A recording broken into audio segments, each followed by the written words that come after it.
Moving forward, real GDP versus nominal GDP. मैंने कहा था रियल का लफ्ज आएगा बार बार, क्या समझ में आता है रियल जीडीपी क्या हो सकती है? रियल नॉमिनल जीडीपी तो वो कि जो आपने कैलकुलेट कर ली है, सपोज कंज्यूमर एक्सपेंडिचर, इन्वेस्टर्स का एक्सपेंडिचर प्लस गवर्नमेंट का expenditure plus exports minus imports की, तो आपका जीडीपी कैलकुलेट हो गया। लेकिन ये जो जीडीपी है ना, ये नॉमिनल मतलब नॉर्मल से जीडीपी कैलकुलेट किया बाय नंबर्स, ये अभी एडजस्ट होगी। अगर आपको इसको कंपेरेबल बनाना है ना पिछले सालों से, तो इसको इफेक्टिवली जो जीडीपी आपकी दरअसल है उस रेट पे लेके आना होगा। मैं जो बात करने चाह रहा हूँ समझना, आपकी जीडीपी अगर मिसाल के तौर पे पिछले साल यहाँ पर खड़ी थी और अगले साल यहाँ पर खड़ी है, तो आप कहोगे कि जो इंक्रीज़ है जीडीपी में वो तकरीबन इतना इंक्रीज़ आया है। लेकिन इस इंक्रीज़ के भी दो एस्पेक्ट्स होंगे, एक होगी रियल ग्रोथ और एक होती है इन्फ्लेशन। रियल ग्रोथ का मतलब आपके number of goods and services वो ज्यादा प्रोड्यूस हुए, तो ये रियल ग्रोथ आपकी। लेकिन सिर्फ जीडीपी इसलिए बढ़ी हुई नजर आ रही है कि पिछले साल भी मिसाल के तौर पे जो है ना 5,000 टन आटा प्रोड्यूस हुआ था, इस साल भी 5,000 टन आटा ही प्रोड्यूस हुआ। लेकिन पिछले साल जो पर केजी आटा था वो था मिसाल के तौर पे 300 रुपए का, और इस साल पर केजी आटा 400 रुपए का है। तो अगर 5,000 टन या 10,000 टन कर लो, चलो 10,000 टन आटा, 10,000 टन का मतलब ये हो गया कि 10,000 किलो, ठीक है ना। 10 मिलियन केजी आटा जो है प्रोड्यूस हुआ, उसको 300 से मल्टीप्लाई करो तो जीडीपी में शुमार होगा वो भी, और इतना ही आटा 400 से मल्टीप्लाई करो वो भी जीडीपी में शुमार होगा। ये 300 रुपये और 400 रुपये क्या है? ये तो प्राइस है। अगर आटा उतना ही रहा तादाद में, क्वांटिटी में, लेकिन उसके प्राइस बढ़ गए, तो ये तो जीडीपी में इजाफा थोड़ी हुआ। ये जीडीपी में जो इजाफा हुआ ये रियल इजाफा नहीं है, क्वांटिटी में इजाफा नहीं है, बल्कि तो प्राइस में इजाफा है सिर्फ। तो दिस इज इन्फ्लेशन, क्वांटिटीज थोड़ी बढ़ गई, तो that is not economic growth. जरूरी इकोनॉमिक ग्रोथ होता है जब आपके goods and services, final goods and services produce जो है उनमें इजाफा हो जाए। तो अब हम अगर इन्फ्लेशन का इम्पैक्ट खत्म करें, इन्फ्लेशन कितनी 100 की हुई है, वो इम्पैक्ट खत्म करते तो जितनी पिछले साल थी उतनी इस साल है। या चलो और कुछ करके देखते हैं, 10,000 टन आटे की जगह इस साल 9,000 टन आटा, 9 मिलियन केजी आटा जो है वो प्रोड्यूस हुआ। अगर हम जीडीपी वाइज निकालें तो ये बनेगा 3 बिलियन रुपीस का, रुपीस में इंफॉर्मेशन 3 बिलियन रुपीस का आटा, और दूसरी में निकालें तो 3.6 बिलियन का। तो बाज़ाहिर आप कहोगे यहां ज्यादा जीडीपी हो गई, जीडीपी बढ़ गई ना, यहाँ वो 3 बिलियन है और यहाँ 3.6 बिलियन है, तो बाज़ाहिर आप कहोगे नंबर्स में तो ये रुपीस ज्यादा हैं, तो या इस दूसरा ऑप्शन में ज्यादा इकोनॉमिक एक्टिविटी हुई। लेकिन जब देखी क्वांटिटीज तो पता चला नहीं भाई, क्वांटिटीज तो गिरी हैं। पिछले साल 10,000 मिलियन, वो 10,000 लाइक 10 मिलियन केजी आटा था, इस दफा सिर्फ 9 मिलियन केजी आटा है। 1 मिलियन केजी आटा गिरने के बावजूद जीडीपी बढ़ कैसे सकती है? ये जो इजाफा इन्फ्लेशन है। अगर इन्फ्लेशन का इफेक्ट निकाल दें, मतलब इसको भी 300 रुपये पे देखें, तो अब आएगा कंपेरेबल नंबर, सही है ना। तो इसको हटाएं और 300 पे देखें तो पता चला आंसर आया 2.7 बिलियन। तो आप कहोगे ना 3 बिलियन से 2.7 बिलियन पे चला गया, तो मतलब it's a fall in GDP, not rise. Clear है? तो इन्फ्लेशन से एडजस्ट करें, इन्फ्लेशन के लिए एडजस्ट करते हैं जब नॉमिनल जीडीपी को, तब जाके रियल जीडीपी निकलती है। नॉमिनल जीडीपी तो आपने बस जीडीपी के फॉर्मूले को लगाया, चाहे वो इनकम मेथड हो, प्रोडक्शन मेथड हो या एक्सपेंडिचर मेथड हो, उससे कैलकुलेट की नॉमिनल जीडीपी आई।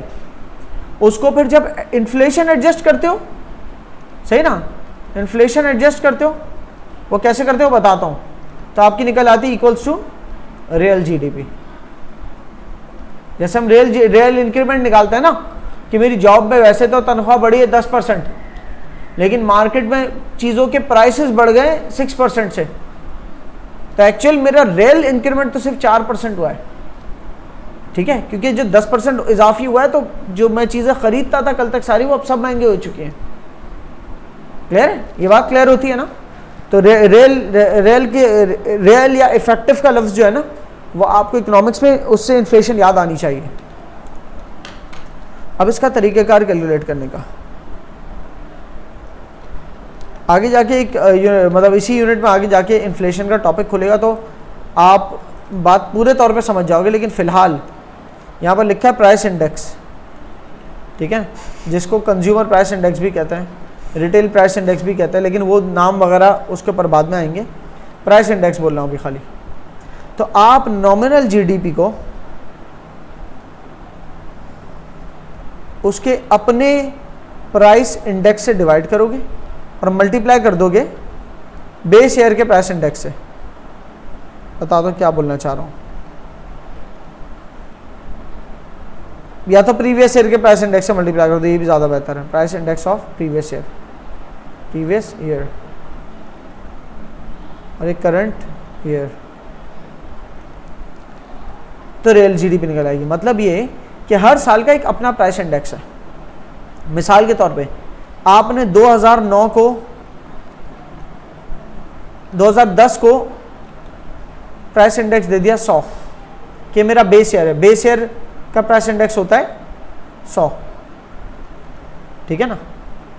फिर उसके बाद 2011 है, उसकी कंपेयर की इन्फ्लेशन कितनी हुई है, तो इन्फ्लेशन पता चली 5% हुई है, तो 5% इन्फ्लेशन होने का मतलब ये हो गया 105 प्राइस इंडेक्स। वो इन्फ्लेशन कैसे कैलकुलेट होगी वो इन्फ्लेशन के टॉपिक में देखना, लेकिन 5% इन्फ्लेशन का मतलब ये कि बेस ईयर में 5 ऐड कर दो।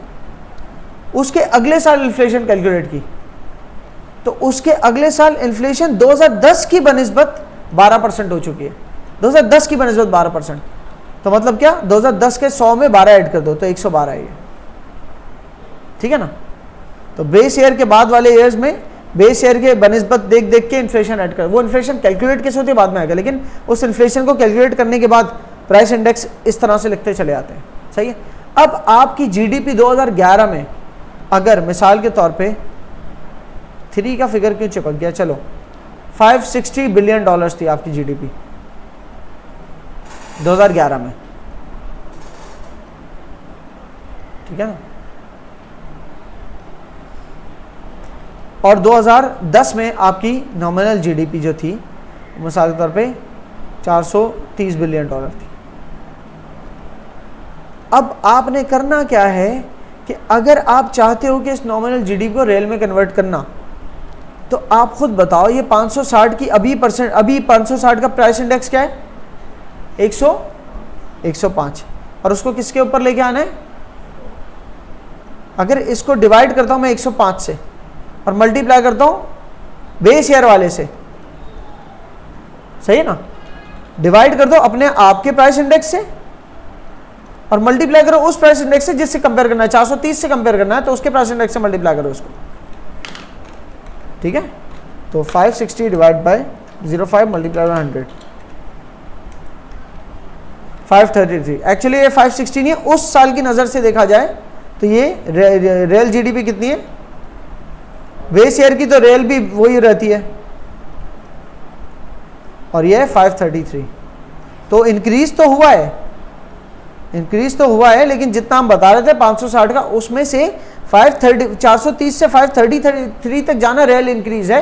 रियल इकोनॉमिक ग्रोथ जो है ना वो तकरीबन 103 बिलियन डॉलर्स है, जबकि उसके मतलब 430 और 560 के अंदर तो दरमियान 130 का फर्क दिख रहा है, लेकिन 130 के फर्क के अंदर से सिर्फ 103 जो है ना वो इकोनॉमिक ग्रोथ से ताल्लुक रखता है, बाकी 27 जो है ना वो इन्फ्लेशन से ताल्लुक रखता है।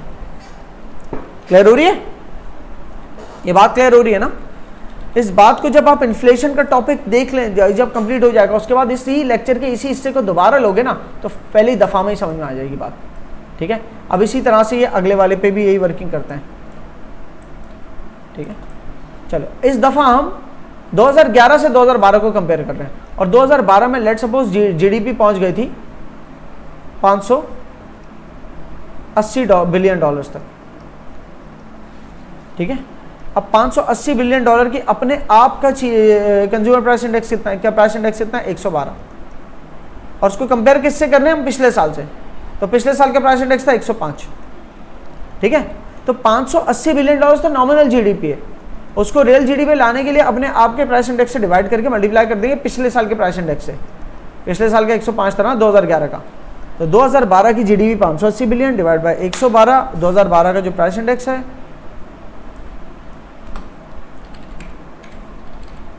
मल्टीप्लाइड बाय 105, तो रियल जीडीपी आई कितनी, 543 बिलियन की रियल जीडीपी, तो आपकी 543 बिलियन है।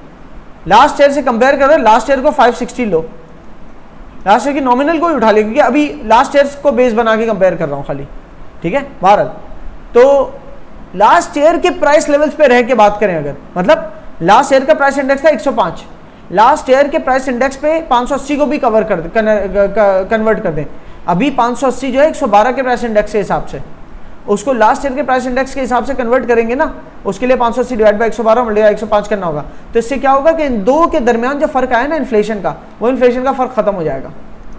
तो उस इन्फ्लेशन के फर्क को खत्म करने के लिए हमने 580 को 543 पे लिया। अब जब कंपेयर किया तो पता चला जी ये तो इंक्रीज नहीं बल्कि डिक्रीज हुई है जीडीपी हमारी। देखने में 560 से जीडीपी कहाँ पहुंची है 580, लेकिन ये सिर्फ और सिर्फ क्वांटिटीज में इजाफा नहीं है बल्कि सिर्फ प्राइस में इजाफा है। क्वांटिटीज वाइज देखा जाए ना, अगर प्राइस का फैक्टर हटा दें कि प्राइस जो इन्फ्लेट हुई है वो वाले फैक्टर हटा दें तो हमारी जीडीपी पहुंच जाती है 543 बिलियन पे।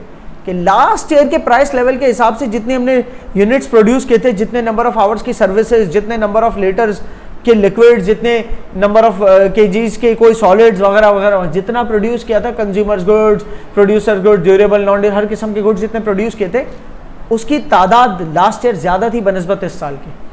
और ये जो नॉमिनली इजाफा जो नज़र आ रहा है ये महज क्यों है, because of inflation, because of increase in prices, ठीक है। क्योंकि कम क्वांटिटीज को बहुत ज़्यादा प्राइसेस से मल्टीप्लाई कर दो तब भी वो ज़्यादा आंसर देंगी, लेकिन वो जो बहुत ज़्यादा प्राइस हो गए इन्फ्लेट होने के बाद अगर उन्हीं प्राइस को सेम प्राइस लेवल पे लेके जाओ तो फिर कम क्वांटिटीज जब मुझसे मल्टीप्लाई होंगी तो आंसर भी कम ही आएगा। क्लियर है? बहरहाल तो real GDP versus nominal GDP को जब आप रीड करोगे और फिर से एग्जाम्पल को करोगे तो पूरे तौर पर समझ जाओगे। यही वर्किंग आप लोगों ने खुद करनी है इस एग्जाम्पल के अंदर, इलस्ट्रेशन को देख के, सॉल्यूशन मत देख लेना, ठीक है। तो जीडीपी के बारे में क्या फरमाया जा रहा है, GDP as a measure of economic growth. तो सबसे पहले मैंने कहा ना इकोनॉमी की ग्रोथ कैसे निकालते हैं, तो इकोनॉमी की ग्रोथ निकालते हैं जीडीपी से। पिछले साल 2011 में इकोनॉमी कहाँ खड़ी थी और 2012 में इकोनॉमी कहाँ खड़ी है। 2011 में इकोनॉमी 580 बिलियन डॉलर्स पे खड़ी थी और 2012 में 560 बिलियन डॉलर्स पे मैंने मिसाल दी थी खड़ी थी, और 2012 में 580 बिलियन डॉलर्स पे खड़ी थी। आप कहोगे इकोनॉमी ग्रो हो गई, लेकिन फिर पता चला नहीं यार, एक मिनट, ये तो नॉमिनल है।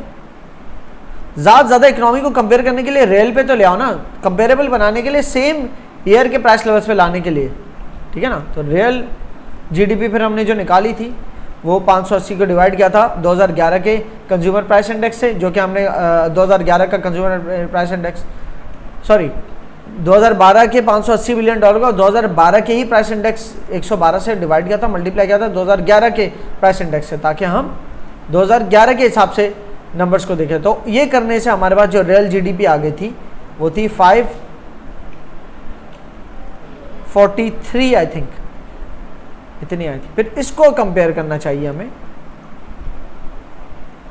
ठीक है, आपस में, और देखते हैं GDP helps us compare the economic growth. इससे पता चल रहा है कि इकोनॉमिक ग्रोथ क्या है, नेगेटिव। इकोनॉमी डिक्लाइन हो रही है तो बाद में आप बोल देना, इसको अच्छे मुहज़्ज़ब अल्फाज में बोलते हैं इकोनॉमिक ग्रोथ इज नेगेटिव, सही है। So GDP is a measure of economic growth. Economic growth के और भी मेजर्स होते हैं, वो आप ह्यूमन डेवलपमेंट इंडेक्स एक मेजर है जिसमें लिविंग स्टैंडर्ड्स देखते हो कि लोगों के ओवरऑल लिविंग स्टैंडर्ड्स बढ़े, इनकम लेवल्स बढ़े, ठीक है ना, हेल्थ स्टैंडर्ड्स लोगों के बढ़े, तो वो आप देखोगे बाद में कि इकोनॉमी की ग्रोथ और आपके लोगों के लिविंग स्टैंडर्ड्स की ग्रोथ को देखने के। लेकिन बहुत इंपॉर्टेंट जो एक मेजर है जीडीपी का वो क्या है, वो इकोनॉमिक ग्रोथ को माशी तौर पे ग्रोथ हो रही है कि नहीं वो बताते हैं जीडीपी। ठीक है, जीडीपी गलती से भी ये मत बोलना जीडीपी ज्यादा होने का की वजह से बिजनेसेस की अंदर जो है ना एम्प्लॉयमेंट बढ़ जाती है, जी नहीं। जीडीपी ज्यादा होने की वजह से माल ज्यादा बिकता है, जी नहीं। माल ज्यादा बिका होता है इस वजह से जीडीपी ज्यादा आई। GDP is an indicator that things went well or not. GDP grow होना is an indicator, it's a witness कि कुछ ज्यादा काम हुआ है। ये नहीं कि जीडीपी बढ़ने की वजह से ज्यादा काम होगा, समझ रहे हो ना बात को।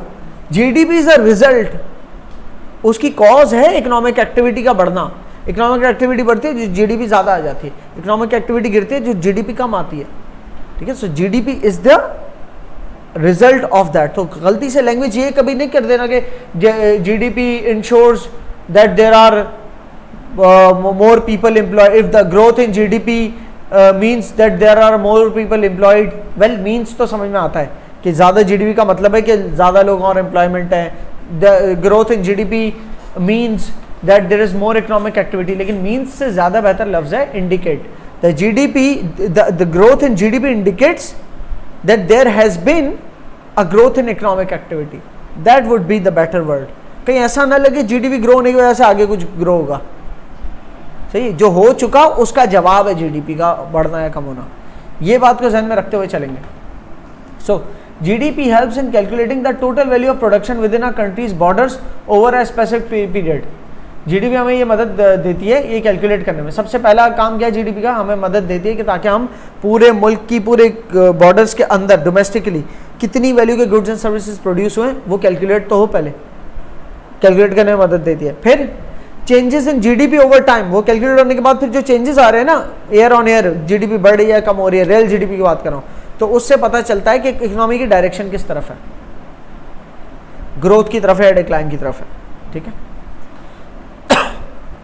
फिर जीडीपी सेक्टर वाइज भी होती है ताकि पॉलिसी मेकर्स मतलब गवर्नमेंट फिर फोकस कर सके किस सेक्टर को जो है जरूरत है ग्रो होने की।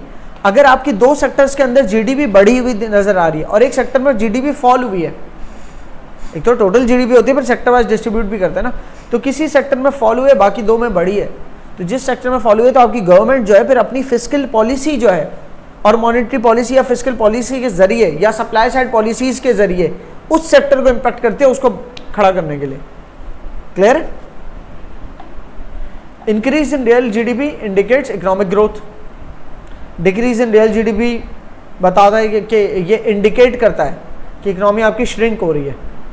इंडिकेट करना मतलब जो हो रहा है उसका जवाब बता रहा है कि ये चल रहा है अभी। If GDP falls for 2 quarters in a row, अगर आपकी जीडीपी 2 क्वार्टर्स मतलब 6 महीने पिछले क्वार्टर की बनिस्बत अगला और अगले की बनिस्बत उसका अगला भी गिरता रहा है, तो जीडीपी अगर फॉल हो रही है 2 दफ़ा फॉल हो गई 2 क्वार्टर्स में फॉल होने का मतलब ये है कि आप रिसेशन मोड में आ चुके हो। रिसेशन क्या होता है अभी और क्लियर होगा आगे। जीडीपी पर कैपिटा भी एक अच्छा इंडिकेटर है, वो पर पर्सन बताता है। एक ऐसा हो सकता है कि आपके मुल्क का जीडीपी जो है वो 2% प्लस हो गया, लेकिन आपके मुल्क की पॉपुलेशन अगर 3% प्लस हो गई, तो पॉपुलेशन बढ़ने से जीडीपी का इजाफा हुआ, सेम पॉपुलेशन ने नहीं किया वो इजाफा।